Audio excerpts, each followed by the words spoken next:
1945, final defeat came to the Japanese. Hah? Apakah berita yang baru saja aku dengar itu benar? Aku harus segera menemui Bung Karno dan Bung Hatta untuk segera memproklamasikan kemerdekaan Indonesia. Sultan Syahrir pun bergegas pergi untuk menemui Soekarno dan Hatta di rumahnya masing-masing. Sekitar pukul 2 sore, Syahrir sudah menunggu di rumah Hatta. 1 jam kemudian, Hatta pun tiba di rumahnya. Wah, Syahrir, ada apa? Ada hal penting yang harus disampaikan, Bung. Oh, mari, duduk terlebih dahulu. Ada masalah apa, Syahrir? Saya mendengar bahwa Jepang telah menyerah kepada sekutu. Bagaimana jika kemerdekaan Indonesia cepatnya dilaksanakan? Tapi kemerdekaan Indonesia jangan lagi melalui PPKI, supaya kemerdekaan kita tidak dicap oleh buatan Jepang. Jika berita itu benar, lantas siapa yang akan memproklamasikannya? Saya pikir Bung Karno yang pantas melakukannya. Tapi, apakah Bung Karno mau? Mengingat beliau adalah ketua PPKI. Kalau begitu, kita harus segera menemui Bung Karno sekarang. Baiklah. Setelah menemui Bung Hatta, Sultan Syahrir datang bersama Bung Hatta ke rumah Bung Karno.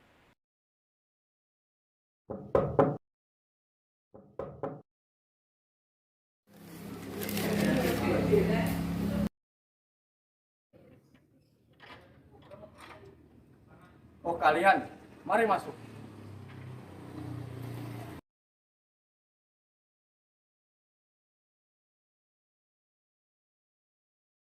Silakan duduk. Apa yang membuat kalian datang kemari? Gini Bung, saya telah mendengar kekalahan Jepang melalui radio tadi sore. Oleh karenanya, kami mengutus Bung Karno untuk segera memproklamasikan kemerdekaan. Jangan berita dahulu. Kita belum dapat memastikan kebenaran berita tersebut. Lagi pula PPKI sedang merencanakan kemerdekaan.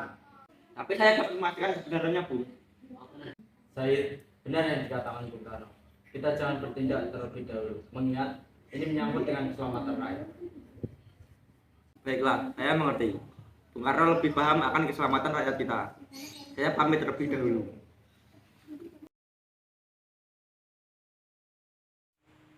Malamnya, setelah menerima penolakan dari Soekarno dan Hatta, Sultan Syahrir memutuskan untuk mengumpulkan golongan muda untuk melakukan rapat membahas rencana kemerdekaan. Kalian tahu apa yang telah kudengar?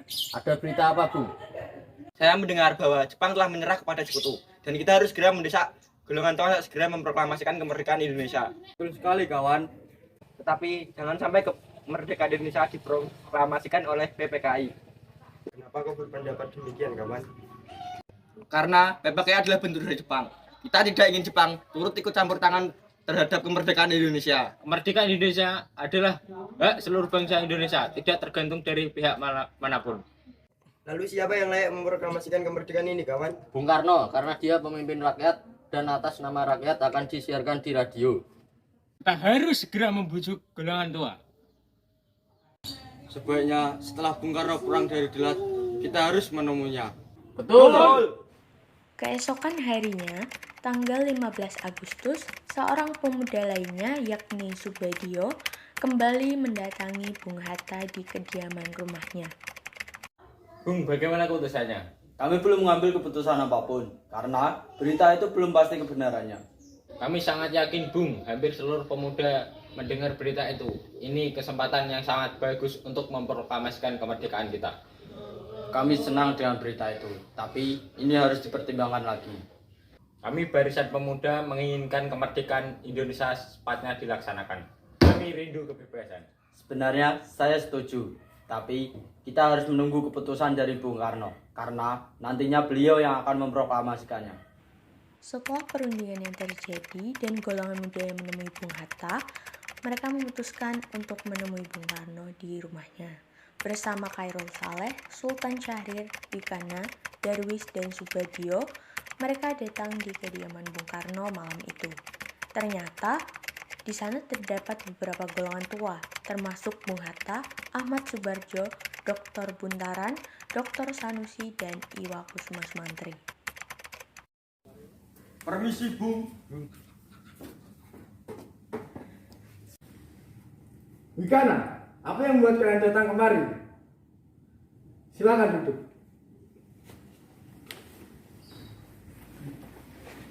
Ayo Bung sekarang, mari kita laksanakan proklamasi malam ini juga. Hingga akhir tetes darah kami bersedia mati mempertaruhkan kemerdekaan ini. Ayo segera laksanakan proklamasi malam ini juga, jika tidak ingin melihat tetesan darah dari bumi. Keputusan kami masih tetap, tidak ada yang dirubah. Tapi Bung, kami golongan muda sangat yakin untuk melakukan kemerdekaan bahkan malam ini juga. Tidak, kami masih teguh dengan keputusan yang telah kami berikan. Golongan muda pergi dari rumah Soekarno dengan hasil kosong. Mereka memutuskan kembali dan memikirkan ulang hal yang akan dilakukan secepatnya. Sementara itu, golongan tua tampak merapatkan usulan dari golongan muda tadi. Permintaan mereka terlalu gegabah. Kita belum bisa memutuskan hal apapun untuk saat ini. Para golongan muda tadi memutuskan untuk pergi ke Cikini untuk merapatkannya kembali. Dari hasil rapat yang dipimpin oleh Khairul Saleh yang dilaksanakan pada pergantian hari itu ialah bahwa bagaimanapun kemerdekaan harus diumumkan dan dilakukan oleh bangsa Indonesia itu sendiri. Hal ini bertujuan agar Soekarno-Hatta tidak terpengaruh oleh Jepang, dan akhirnya mereka pun memutuskan untuk membawa Soekarno-Hatta ke Rengas Dengklok. Ayo culik Bung Karno dan Bung Hatta ke Rengas Dengklok. Bagaimana kalau mereka tidak setuju, kawan? Kita tidak perlu mendapat persetujuan dari mereka untuk membawa ke Rengas Dengklok. Baik kawan, kita akan langsung membawanya ke Rengas Dengklok. 16 Agustus 1945, sekitar pukul 4 waktu Indonesia bagian Barat, golongan muda memulai rencananya membawa Soekarno-Hatta untuk diasingkan ke Rengas Dengklok. Tidak semuanya yang menjalankan rencana ini, melainkan hanya 2 orang pemuda saja, yaitu Wikana dan Darwis. Di kediaman Bung Hatta, Wikana mendapati Bung Hatta yang masih terlelap di kamarnya.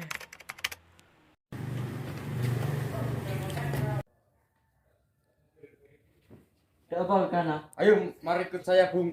Ikut kau kemana? Ke Rengas Dengklok. Setelah menculik Bung Hatta, Wikana menemui Darwis. Kemudian mereka menuju rumah Bung Karno dan mendapati Bung Karno yang tertidur di kasur dekat ruang tamu.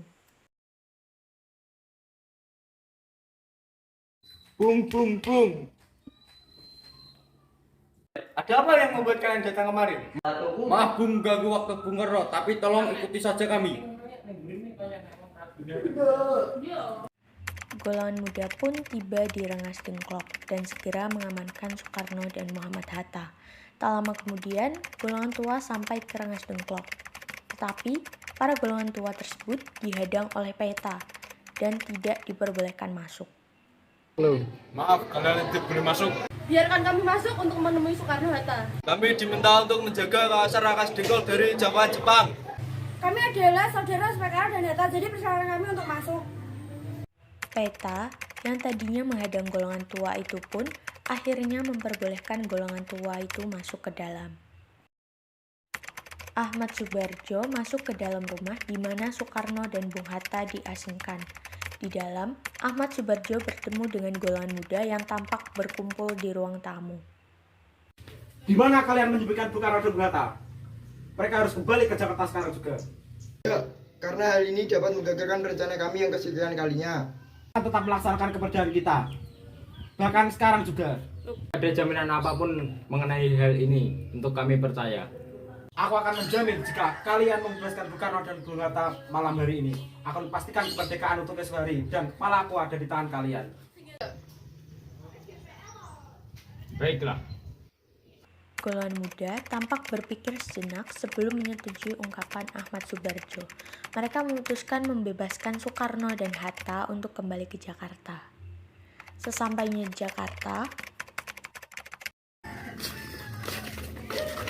Rumah siapa yang bisa kita pakai untuk merumuskan naskah proklamasi? Bagaimana dengan rumah Laksamana Maeda? Setuju, mari kita pergi ke rumah Laksamana Maeda sekarang. Soekarno dan Hatta memutuskan pergi ke rumah Laksamana Maida di Jalan Imam Bonjol nomor 1. Tak lama kemudian, para rombongan golongan tua dan golongan muda itu pun sampai di kediaman Laksamana Maida.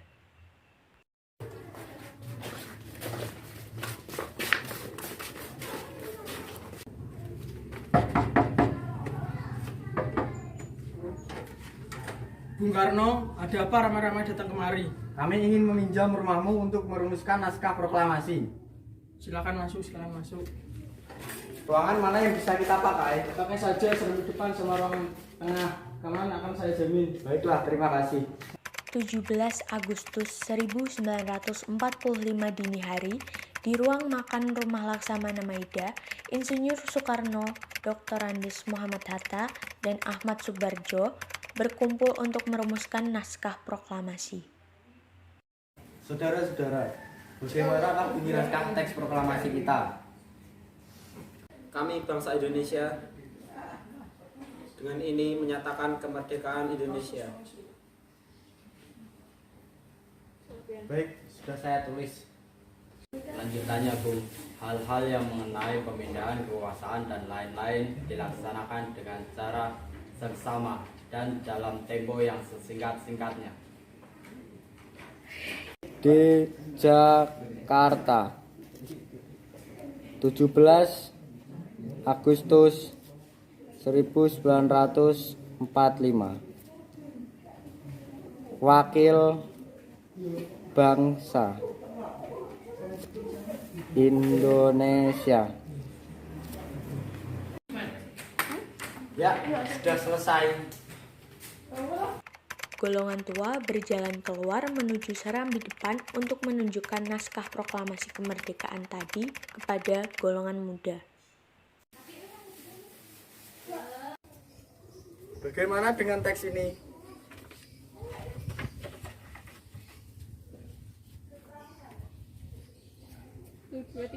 Tujuh. Lalu siapa yang akan menandatanganinya? Bagaimana jika naskah ini kita tangani oleh semua yang ada di sini? Saya jangan terlalu banyak. Menurut saya lebih baik Bung Karno dan Bung Hatta saja yang mendatanginya atas nama bangsa Indonesia. Setuju. Kapan kita akan melaksanakan proklamasi? Menurut saya, tanggal 17 adalah tanggal yang baik. Sebagaimana Al-Quran diturunkan pada tanggal 17. Selain itu, dalam sehari semalam, umat muslim melaksanakan 17 rakaat. Jadi, bagaimana jika hari ini Jumat Legi tanggal 17 Agustus? Bung, lebih cepat lebih baik. Pukul berapa kita akan melaksanakannya? Pukul 10 tepat, bagaimana? Setuju. Baiklah, saya akan nyuruh Fatmawati untuk menjahit bendera. Jadi tolong siapkan tiangnya. Malam harinya, Soekarno meminta Fatmawati untuk menjahit bendera Indonesia yang akan dikibarkan pada saat proklamasi besok hari.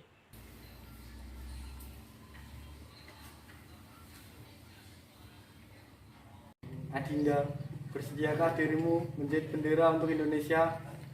Aku sangat bersedia Kakanda. Tapi aku hanya memiliki kain warna merah dan putih. Tidak apa-apa, gunakan yang ada saja.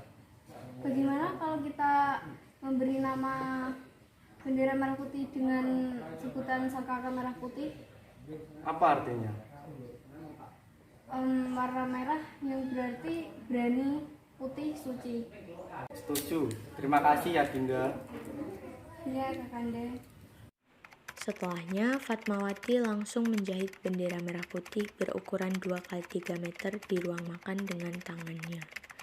Dokter melarang Fatmawati menggerakkan kaki untuk menjalankan mesin jahit karena saat itu beliau tengah hamil tua.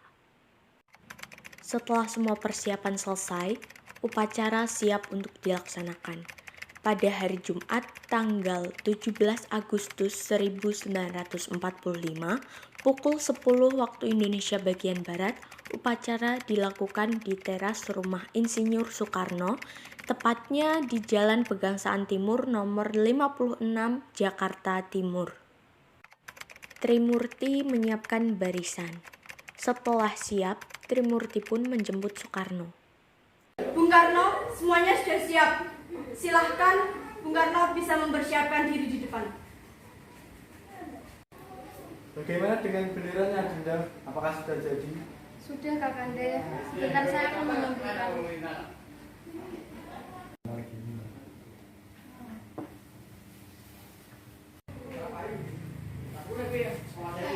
Ini Kakande benderanya. Terima kasih Adinda.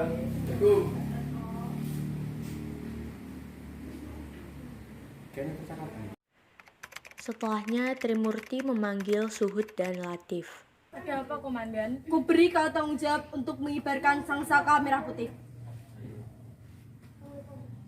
Siap, Komandan. Siap, Komandan. Laksanakan. Baiklah. Disaksikan seluruh golongan muda, golongan tua, dan rakyat Indonesia, upacara dilaksanakan.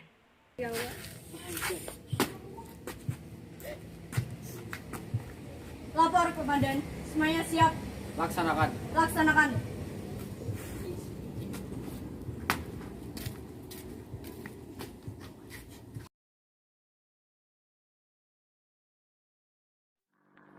Proklamasi kami bangsa Indonesia dengan ini menyatakan kemerdekaan Indonesia. Hal-hal yang mengenai pemindahan kekuasaan dan lain-lain diselenggarakan dengan cara saksama dan dalam tempo yang sesingkat-singkatnya.